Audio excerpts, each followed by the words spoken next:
இங்கே எங்களுக்காக சக்தி திருமணம் படத்துக்காக வந்திருக்கக்கூடியவங்க அனைத்து மக்களுக்கும் என்னுடைய மனமார்ந்த நன்றி தெரிவிச்சுக்கிறேன்.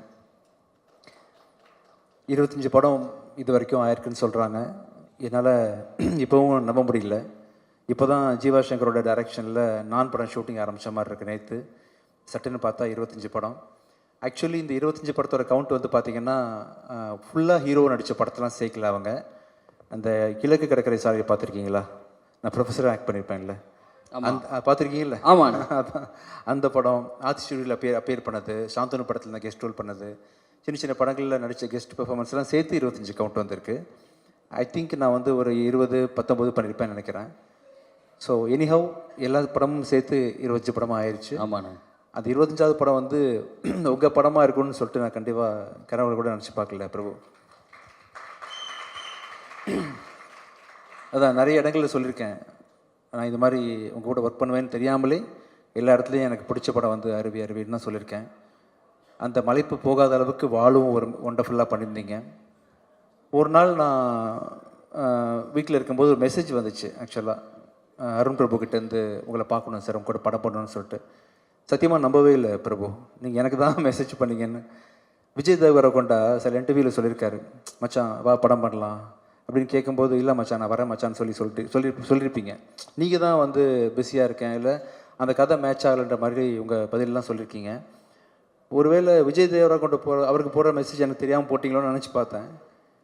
அப்புறம் நீங்கள் நேரில் வந்து பார்க்கும்போது கூட நீங்கள் கதை சொன்ன விதம், பர்சனாலிட்டி எல்லாத்தையுமே வந்து ரொம்ப மலைச்சி தான் பார்த்துட்டு இருந்தேன். நீங்கள் வர்றதுக்கு முன்னாடியே வந்து இந்த படத்தை பண்ணிடணுன்ற முடிவோடு தான் மீட் பண்ணேன்.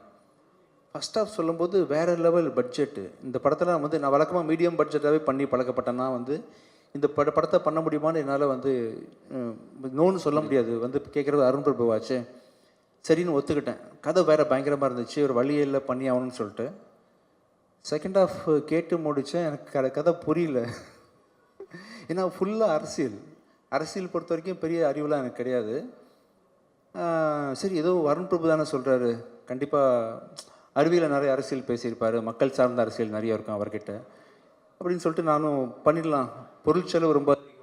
ஸோ ஃபஸ்ட் ஆஃப் கேட்ட உடனே வேறு நம்ம வரும்போதே முடிவு பண்ணிட்டேன். ஆனால் அது பயங்கர செலவாகும் போல் இருக்கு. பட் என்ன பண்ணுறது, அருண் பிரபு கேட்டார் பண்ணிடலான்னு சொல்லிட்டு கதையும் வேறு லெவலில் இருந்துச்சு. செகண்ட் ஹாஃப் கேட்கும்போது எனக்கு ஒன்றுமே அரசியல் தெரிக்குது, வசனங்கள்லாம் வந்து புரியல, இது என்ன சொல்ல வரான்னு தெரியல. சரி படம் போட்டு கடைசியில் நிறைய என்னோடய ஃப்ரெண்ட்ஸ் பார்த்தாங்க, எதுவும் குறியீடு இதாக வச்சுருக்காரா படத்துக்குள்ளே அப்படின்னு சொல்லி பயந்து கேட்டேன். குறியீடு இல்லை சார், டைரெக்டாக சொல்லியிருக்காரு. நேராக தெரிக்குது, உங்கள் நிலைமை என்ன ஆகும்னு தெரியல இந்த படத்துக்கு அப்புறம்னு சொல்லிட்டு என் ஃப்ரெண்ட்ஸ்லாம் சொன்னாங்க. என்ன ஆனாலும் இது ஆர்ட் ஃபார்முக்குள்ளே இருக்குது பிரபு, ஆர்ட்டாக தான் நீங்கள் பண்ணியிருக்கீங்க. என்ன நீங்கள் எப்படி சொல்லியிருந்தாலும், எந்த கட்சியை பற்றி நீங்கள் என்ன பேசியிருந்தாலுமே இதை வந்து எல்லாருமே கண்டிப்பாக படமாக மட்டும்தான் பார்ப்பாங்க. நானும் அப்படி தான் பார்த்தேன். So one of the very important film in my career. Thank you so much. And ஒரு படம் உருவாகுதுன்னா வந்து அதுக்கு டைரக்டர் எவ்வளோ முழு முதற் காரணம் எனக்கு நல்லாவே தெரியும். ஒரு கதையை எனக்காக எழுதி சுமந்து ஒரு 5 வருஷம் ப்ராசஸ் பண்ணி வாழ்க்கை அப்புறம் 4th இயரில் இது ஆக்சுவலாக 4-5 வருஷம் எனக்காக அந்த கதையை கொண்டு வந்து என்னை ப்ரெசென்ட் பண்ணதுக்கு ரொம்ப ரொம்ப நன்றி. இப்போ பெருமை மிகு படமாக இந்த படம் வந்து இந்த கம்பெனிக்கு அமைஞ்சிருக்கு. Thank you so much. Thank you so much. Super. இந்த படம் வெற்றியை தொடர்ந்து நான் இன்னும் நிறைய பேருக்கு வந்து நிறைய ஆப்பர்ச்சுனிட்டி கொடுக்க முடியும். இந்த வெற்றி எனக்கு கொடுக்க போகிறத நினைக்கும்போது தேங்க்யூ ஸோ மச். அப்புறம் ஒவ்வொரு படமும் உருவாகிறதுக்கு காரணம் வந்து கண்டிப்பாக இப்போ ஒரு கண் நீங்கன்னா இன்னொரு கண் வந்து கேமராமேனோட கண். ஷெல்லியோட உழைப்பு வந்து மிகப்பெரிய உழைப்பு. ஒரு ஹஸ்பண்ட் ஒய்ஃபு கூட இந்த அளவுக்கு காம்பினேஷன் இருக்குமான்னு தெரியல. அவங்க சார் சொன்ன மாதிரி குசுன்னு பேசிப்பாங்க, என்ன பேசிக்கிறாங்கன்னே தெரியாது. வேறு லெவல் காம்பினேஷன் நீங்கள் 2 பேருமே. கடைசி வரைக்கும் நீங்கள் 2 பேருமே சேர்ந்தே படம் பண்ணணுன்னு ஆசைப்பட்றேன் ஆக்சுவலாக. Thank you so much. Arun Prabhu Shelly கூட்டணியில் இன்னொரு படமும் தயாரிட்டு இருக்கு, நம்ம கம்பெனியில் பண்ண போகிறோம். அதை பற்றின அறிவிப்புகள் வந்து கூடிய சீக்கிரம் நான் சொல்கிறேன் கூட. Thank you so much. அப்புறம் மகாராஷ்டிராலேருந்து 1, கேரளாலேருந்து 1ன்னு சொல்லிட்டு ஹீரோயின் நமக்காக கொடுத்துருக்காங்க. சார் எப்படி சார் அது, how is it even possible? உங்களுடைய படத்தில் மட்டும்தான் சார் இப்போ 2 states 3 states இந்த மாதிரி ரீயூனியன்லாம் நடக்குது சார். ஆமாப்பா, ஆமாம். பேன் இந்தியாவை இப்படி கிரியேட் பண்ணுறோம். அதான் ஃபுல்லாக டைரக்டரோட சாய்ஸ் தான். ஓகே. வழக்கமாகவே அவரோட அருவி படம் அண்ட் வால் படத்தெல்லாம் பார்த்தீங்கன்னா ஹீரோயின் செலெக்ஷன் ரொம்ப பெக்யூலராக இருக்கும். இந்த படத்தில் யார் செலக்ட் பண்ண, நானும் எல்லா கான்டாக்டும் கொடுக்குறேன் அவர்கிட்ட, தெரிஞ்சவங்க நடித்தவங்க டாப்பில் இருக்கிறவங்க எல்லாத்தையும் கொடுக்கும்போது இல்லை சார் நான் ஒரு பெக்யூலியராக தேடிட்டு இருக்கேன்னு சொல்லிட்டு கடைசியாக வந்து திருப்தியை செலக்ட் பண்ணி ஃபோட்டோ காமிச்சார். அப்போ தான் வெரி பெக்யூலியர் ஃபேஸ். இந்த படத்தில் வந்து இந்த கேரக்டருக்கு வந்து இவங்க இந்த மாதிரி ஒரு ஒரிஜினல் எமோஷன் ஃபீலிங் கொடுக்க முடியாது யாருனாலையுமே. சூப்பர். இவர் படத்தை பார்த்தீங்கன்னா ஆக்சுவலாக சினிமா மாதிரி தெரியாது. ரியல் கேரக்டர்ஸ், யாருக்கு மேக்கப் கிடையாது ஆக்சுவலாக. ஒருத்தர் கூட மேக்கப் இல்லாமல் ரியலாக வேர்த்து விறுவிறுத்து படம் பண்ணி வித்தியாசமான ஒரு எக்ஸ்பீரியன்ஸ் எனக்கு. அண்ட் அவர் கூட நிறைய கற்றுக்கிட்டேன், நிறைய இன்புட் எனக்கு கிடைச்சிது. ஆஸ் அ டைரக்டராக நிறைய எனக்கு உங்களை அறியாமல் எனக்கு சொல்லிக் கொடுத்துருக்கீங்க Prabhu. And thank you so much sir. உங்கள் கூட ஒர்க் பண்ணது ரொம்ப சந்தோஷம் எனக்கு. And assistant directors, technical team, இந்த நிகழ்ச்சியை வந்து இவ்வளோ சர்ப்ரைஸ் கொடுத்தவங்க எல்லாருக்கும் என்னோட மனமான நன்றி. And once again Dhananjayan sir, எங்கே இருந்தாலும் உங்களோட விஷயங்ஸ் எனக்கு எப்போவுமே இருக்குது, உங்கள் விஷஸ் இருக்குது. Thank you so much sir. இந்த படத்துக்கு அப்புறமா நம்ம கம்பெனி இன்னொரு ஸ்டாண்டர்டுக்கு போவோம் நம்புகிறேன். தேங்க்யூ ஸோ மச் பிரபு. தேங்க்ஸ் அகேன் இங்கே வந்து இந்த விழாவை சிறப்பிச்சு கொடுத்த அத்தனை பேருக்கும் நன்றி. அண்ட் இன்றைக்கி வந்து முக்கியமான நாள் அப்படின்றதுனால நூறுசாமி அனௌன்ஸ் பண்ணிடலான்னு சொல்லிட்டு அனௌன்ஸ் பண்ணோம். நூறுசாமி வந்து மே மாதம் 1ஆம் தேதி திரைக்கு வரும். சசி சார் சொன்ன மாதிரி அது பிச்சைக்காரனை விட 1 இன்ச்சாவது கண்டிப்பாக மேலே இருக்கும். Thank you so much. Thank you sir. ஆனால் உங்களை அப்படியே விட போகிறது கிடையாது. தனஞ்சயன் சார் பேசும்போது 2026 வந்து வேறு பிளான்ஸ்லாம் இருக்காது சார் வந்து சொல்லுவார் அப்படின்னு ஒரு விஷயம் அப்படி சொல்லிட்டு போயிட்டாரு. ஆனால் அந்த 2026 வேறு பிளான்ஸ்னோட எங்கள் மைண்டில் என்னப்பா அப்படி ஒரு மாதிரி போயிடுச்சு. அது என்னன்னு தெரிஞ்சுக்கணும் மாதிரி க்யூரியஸாக இருக்குது சார். வேற ஆங்கர் வச்சுக்கலாம் தான். இல்லை அந்த மாதிரி அது உங்களுடைய பிளான் எனக்கு தெரியும் கதிர். அது யாரோ சார் ஒரு நிமிஷம் சார், ஒரு யார் அது விசில் அடிச்சது? உனக்கு பிடிக்காதவங்க தான். அது நியாயமே கிடையாது சார். அது அரசியல் தான் அப்படின்னு நீங்கள் நினச்சிட்டு இருப்பீங்க இல்லையா? அது கிடையாது. அதெல்லாம் இல்லைங்க. எனக்கு அரசியலெல்லாம் இப்போதைக்கு ஆர்வம் இல்லை. அது வேற ஒரு பிளான். இப்போ நிறைய யங்ஸ்டர்ஸ்க்கு வந்து ஆப்பர்ச்சுனிட்டி கொடுக்கறதுக்காக நான் வந்து தேடி இப்போ இன்ஃபேக்ட் நம்ம ரோமியோ டைரக்டர் விநாயக்கெல்லாம் நான் தான் கால் பண்ணி கூப்பிட்டேன், ஜோஷுவை கால் பண்ணி கூப்பிட்டேன். விஜய் ஆண்டனியோட தனிப்பட்ட பலத்தினால வந்து எனக்கு வந்து வருஷத்துக்கு ஒரு 4 படம் தான் ப்ரொடியூஸ் பண்ண முடியும், இல்லை அதிகபட்சம் 5 ப்ரொடியூஸ் பண்ண முடியும். பட் இன்னும் நிறைய பேருக்கு உதவி பண்ணணும், நிறைய புது இயக்குநர்களை ஊக்குவிக்கணும், நல்ல கண்டென்ட்டை நிறைய லாங்குவேஜஸில் கூட ப்ரொடியூஸ் பண்ணணும்னு ஆசை இருக்குது. அது தனியாக என்னால் பண்ண முடியாது. அதுக்கு வந்து பெரிய பலம் வேணும். அந்த பலம் வந்து தனியாக எனக்கு கிடைக்காது. அது விஜய் ஆண்டனி ஃபிலிம் கார்பரேஷன் வந்து பப்ளிக் லிமிட்டடாக மாறினா தான் கிடைக்கும். அப்படின்றதுனால 2027 வந்து விஜய் ஆண்டனி ஃபிலிம் கார்பரேஷன் வந்து பப்ளிக் லிமிட்டடாக மாறப்போகுது. தேங்க்யூ. அதான் super. Thank you. Sir, I think this is why we celebrate யூன்னு நினைக்கிறேன். Thank you sir. இந்த படத்தினுடைய ட்ரெய்லர் பார்க்கும்போது 3 வார்த்தைகள் மட்டும் வந்தது, கேங்ஸ்டர், ஹஸ்லர் அண்ட் ட்ரிக்ஸ்டர் அப்படின்னு. இப்போ இந்த காஸ்ட் அண்ட் க்ரூவில் யார் கேங்ஸ்டர், யார் ஹஸ்லர், யார் ட்ரிக்ஸ்டர்? நான் தான் சார். உங்களை தவிர சார், அது சொல்ல விட்டுட்டேன்.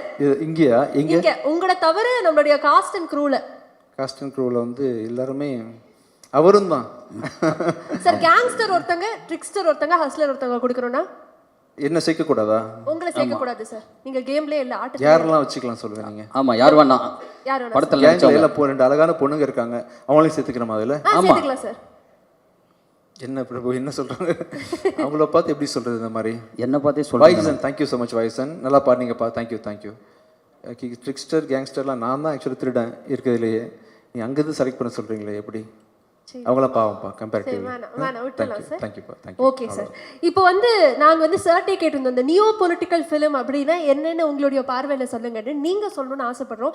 நியோ பொலிட்டிக்கல் ஃபிலிம்னா வாட் இஸ் தட்? இது வரைக்கும் நீங்க பார்த்த அரசியல் படங்கள் எல்லாமே ரொம்ப புனையப்பட்டு ரொம்ப செயற்கையாக இருக்கும், ரொம்ப ப்ராக்டிக்கலாக இருக்கும். இப்போ நீங்கள் பார்க்கும்போது சினிமா பார்க்குற மாதிரி உங்களுக்கு தோணாது, ரொம்ப லைவாக இருக்கும். ஸோ மக்களோட வாழ்வியலை பேசுது. எனக்கு தெரிஞ்ச அரசியல் வந்து பார்த்திங்கன்னா ஏழை பணக்காரன் அவங்களுக்கு பெரிய வேறுபாடு இருக்குது. ஜாதி அரசியல் எனக்கு தெரியாது, மத அரசியல் எனக்கு தெரியாது. எனக்கு தெரிஞ்ச அரசியல் என்னோடய படங்கள்லாம் தொடர்ந்து அது இருக்கும், ஏழைங்களோட பிரச்சனை இருந்துகிட்டே இருக்கும். இவரோட அரசியலும் மறைமுகமாக அதை தான் சொல்ல வருது. இன்னும் மக்கள் சார்ந்த நிறைய பிரச்சனைகளை வந்து ஃப்ரண்ட்டில் வச்சு தைரியமாக பேசுனதுனால, அது இன்னும் யதார்த்தமான விதத்தில் பேசுனதுனால வந்து அதை நியோ பொலிட்டிக்கல்னு அவர் கூப்பிட்றாரு. அதான் ரீசன். சார், இந்த படம் வந்து நிறையா பாலிடிக்ஸ் சார்ந்து இருக்கு. நீங்களுமே பேசும்போது ப்ராக்டிக்கல் பாலிடிக்ஸ் இதெல்லாம் சொன்னீங்க. 2026 பாலிடிக்ஸ் எப்படி இருக்கும்னு நீங்கள் நினைக்கிறீங்க? மக்கள் எதை விரும்புகிறாங்களோ அது மாதிரி இருக்கும்னு நினைக்கிறேன். தெரியல எனக்கு, இது மக்களோட சாய்ஸ் தான். நீங்களுமே ஃபிங்கர்ஸ் கிராஸ்ட் ஆக வச்சிருக்கீங்க எடுத்துக்கலாமா? Super sir. நீங்கள் பேசும்போதே வந்து உங்களுடைய முதல் படம் நான் பற்றி சொன்னீங்க. எனக்கு அது பேசும்போது நிச்சயமாக இந்த கேள்வி கேட்கணும்னு ஆசையாக இருந்தது. உங்களுடைய நடிகராக முதல் படம் அப்படின்னா அது வந்து மியூசிக் டைரக்டராக 25th ஃபிலிம். இப்போ இது நடிகராக 25th ஃபிலிம், இதில் நீங்கள் இசை அமைச்சிருக்கீங்க. இது எப்படி இருக்கு? ரொம்ப அதான் எனக்கே நம்ப முடியலங்க. ஆக்சுவலாக எனக்கு உண்மையிலே மியூசிக் கூட தெரியாதுங்க. ஒரு நம்பிக்கையோடு வந்துட்டேன் சென்னைக்கு. இந்த எறும்பு ஊற கல் தேயும்ன்ற பழமொழி கேள்விப்பட்டிருக்கீங்களா? எனக்கு ஒன்றுமே தெரியாது. ஒரு சின்ன துளி வந்து ஒரு பெரிய பாறாங்கல்ல சொட்டு சுட்டா வருஷக்கணக்காக விழுந்தா இந்த பாறாங்கல்ல பெரிய ஓட்டை விழும் இல்லையா? அது மாதிரி நான் வந்து ஒன்றுமே தெரியாது தான். ஆனால் தொடர்ந்து ஒரு வேலையை தினைக்கும் செஞ்சுக்கிட்டே இருக்கேன். செய்கிறதுக்கான ரிசல்ட்டு தான் நீங்கள் வந்து மியூசிக்கில் பார்க்குறீங்க, நான் ஆக்டிங்கில் பார்க்குறீங்க. ஸோ இந்த இது வந்து நான் பெரிய சாதிச்சிட்டேன் அப்படின்றத நான் புகழ் வாங்கிக்க விரும்பலை. I still don't know. இதை பார்க்குறவங்க எல்லாருமே இப்போ ஆவரேஜாக இருக்கக்கூடிய ஒன்றும் தெரியாத விஜய் ஆண்டனி இவ்வளோ பண்ணும் பொழுது இவ்வளோ மியூசிக் நாலேஜோடு நான் எவ்வளோ பண்ண முடியும், இவ்வளோ நடிப்பு திறமையோடு இன்னும் எவ்வளோ பண்ண முடியும்னு சொல்லிட்டு பல பேரை ஊக்குவிக்கும் இந்த விஷயம் அப்படின்றதுக்காக சொல்கிறேன்.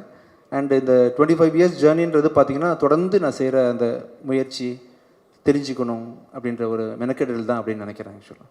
நிச்சயமாக சார், இன்னும் many more years to come sir. அதே மாதிரி உங்களுக்கு பல பரிமாணங்கள் இருக்குது. இப்போ வந்து ஒரு டிரெக்டர் விஜய் ஆண்டனி சார்ட்ட ஒரு கேள்வி கேட்கணும்னு ஆசைப்படுறேன்.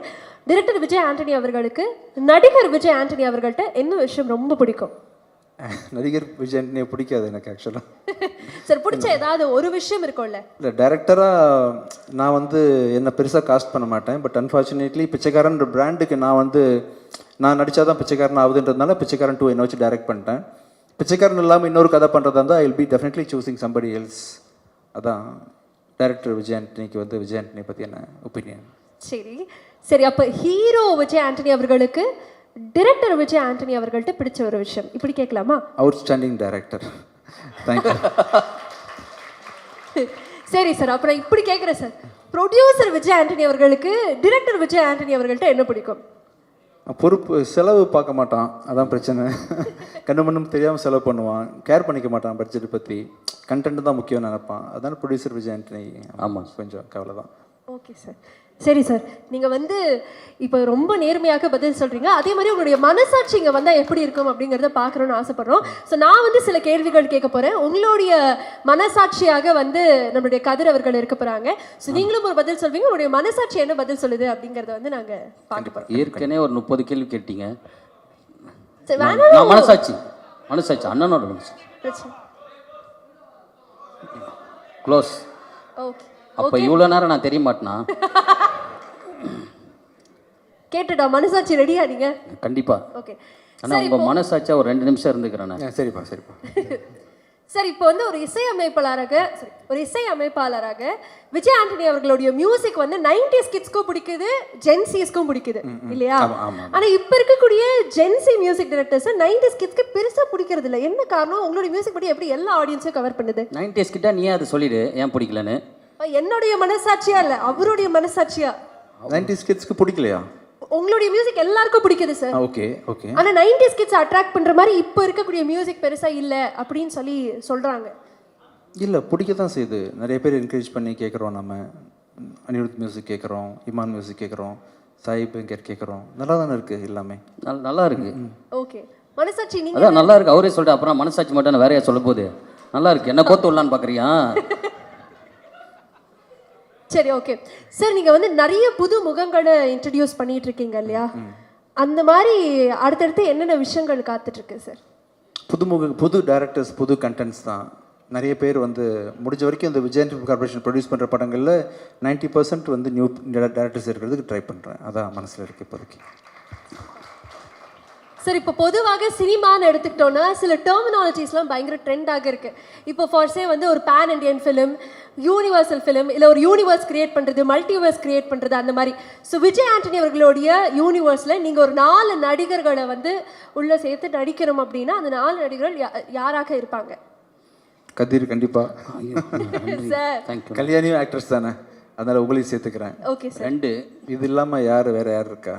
இன்னும் 2 பேர் சொல்லணும் சார். நீங்கள் 2 பொண்ணு சார், கிருத்தி அண்ட் ரியா, 2 பேர் வச்சுக்கலாம் சார். இது இப்படி ஆங்கரே ட்ரிக் பண்ற மாதிரி பதில் சொன்னா நாங்க எப்படி ரொம்ப இப்போ இதுக்கு மனசாட்சி என்ன பதில் சொல்றதுன்னு யோசி.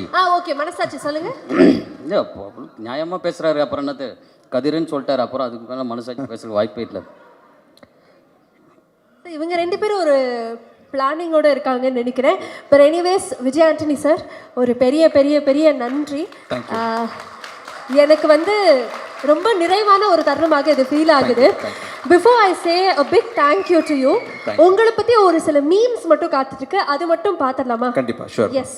நன்றி விஜய் ஆண்டனி அவர்களே. சின்ன கலைவாணர் விவேக் ஐயா இறந்த பிறகு செல்முருகன் அவர்களுக்கு வாய்ப்பு கொடுத்தமைக்காக நன்றி. My pleasure. அவுட்ஸ்டாண்டிங் ஆர்டிஸ்ட், 2வது லாயர் படத்துலையும் ஒர்க் பண்ணியிருக்காங்க. சந்தோஷம் எனக்கு ரொம்ப நாள் கழிச்சு அவரை பார்க்குறோம் சார். நான் அதான் அவர்கிட்டயே சொன்னேன், எப்படி இந்த ஐடியா வந்தது உங்களுக்கு அவரை வந்து இந்த படத்துல காஸ்ட் பண்ணுங்க? முழுக்க முழுக்க அருண் பிரபுவோட பிளான் தான் எல்லாமே. அவருக்கு தான் அந்த தேங்க்ஸ்லாம். Thank you. Very happy to see you again sir. Yes, அடுத்த இமேஜ் பார்த்தலாம். ஸோ இது உங்களுடைய முதல் படம் நடிக்கிற ஒரு நடிகராக, how it started and how it's going? Okay, என்னோட முதல் ஃபர்ஸ்ட் ஸ்க்ரீன் அப்பியரன்ஸ் அதான். மைண்டு மாறும்போது முகம் மாறும் அப்படின்றது வந்து உண்மையில் நான் பெரிய பிளாஸ்டிக் சர்ஜரிலாம் பெருசு பண்ணி ஒன்றும் நடக்கலை. மைண்டு மாற மாற உள்ள எண்ணங்கள் மாற மாற ஆட்டோமேட்டிக்காக ஃபேஸ் மாறுது. சூப்பர். அப்போ ரொம்ப இன்னசென்ட்டாக இருந்திருக்கிறேன். உள்ள மாற்றங்கள் வந்து இப்படி ஒரு மனுஷனை உருவாக்கியிருக்கேன். சார் இதை பார்க்கும்போது மேலே ஒரு சாக்லேட் பாய், கீழே ஒரு ரக்கெட் பாய் இருக்கிற மாதிரி. அது சாக்லேட் பாய் மாதிரியே தெரியுது. என் சித்தப்பா மாதிரி இல்லை இல்ல சார். என்ன கல்யாணி ஜென்சி கிட்ஸ்லாம் ஏன் எப்படி இருக்கீங்க ஆக்சுவலா? சார் இல்ல சார், இந்த மாதிரி சாக்லேட் பாய் தான் உங்களுக்கு வேணுமா? 100 பேர் இருக்காங்க. இல்ல பட் ஆனா எனக்கு சாக்லேட் பாய் அப்படிலாம் இல்ல, ஃபகத் ஃபாசில் சார் பார்த்த மாதிரி இருக்கு sir. Sir okay sir, okay, ஒன்றும் பிரச்சனை இல்லை. அடுத்த ஒரு இமேஜ் காத்துட்டு இருக்கு. விஜய் ஆண்டனி பி லைக் டிரெக்டரும் நானே, ப்ரொடியூசரும் நானே, மியூசிக் டிரெக்டரும் நானே, ஆக்டரும் நானே, அது நானே. அந்த மாதிரி இந்த மீமை பண்ணது யாரு? ஏதோ சதி பண்ண மாதிரி தெரியுது. சார் இல்ல இல்ல சார், இவ்வளோ பரிமாணங்கள் உங்களுக்கு இருக்கு, எப்படி உங்களுக்கு டைம் இருக்கு, எப்படி பேலன்ஸ் பண்றீங்க sir? How is it possible? Time இருக்கு, பார்ட் டைம் ஒன்று பண்றேன். அருண் பிரபு பாத்தீங்கன்னா ரைட்டர், ஆக்டர். அருண் பிரபு பத்தி தெரியுமா உங்களுக்கு? Is actor basically. அது ஸ்டேஜ் ஏறும்போது தெரிஞ்சு சார். அவர் நிறைய டிவி சீரியல்லாம் பண்ணியிருக்கிறாரு. Actor come writer cum director. இது என்னென்ன இருக்குன்னு தெரியல உள்ள. Actually lyric writer. எப்படி சார் இப்படி அமைதியாக? டீமே வந்து ஒரு மல்டி டாஸ்கிங் டீம்னு நினைக்கிறேன். இந்த மீமுக்கு வந்து ஆன்சர் வந்து அங்க பக்கத்துல இருக்க போட்டோலயே இருக்கு சார். எல்லாமே கலெக்ஷன் சார். ஓகே, அப்படியே இறுதியாக ஒரு ஃபைனல் மீம் நமக்காக. இந்த படத்துல அரசியல் பேச ஆரம்பிச்சிட்டாரு விஜய் ஆண்டனி அவர்கள். அரசியல் பயணத்திற்கு வாழ்த்துக்கள் சார் அப்படின்னு சொன்னோடனே விஜய் ஆண்டனி சாரோட ரியாக்ஷன் அதேதான். Thank you. Okay.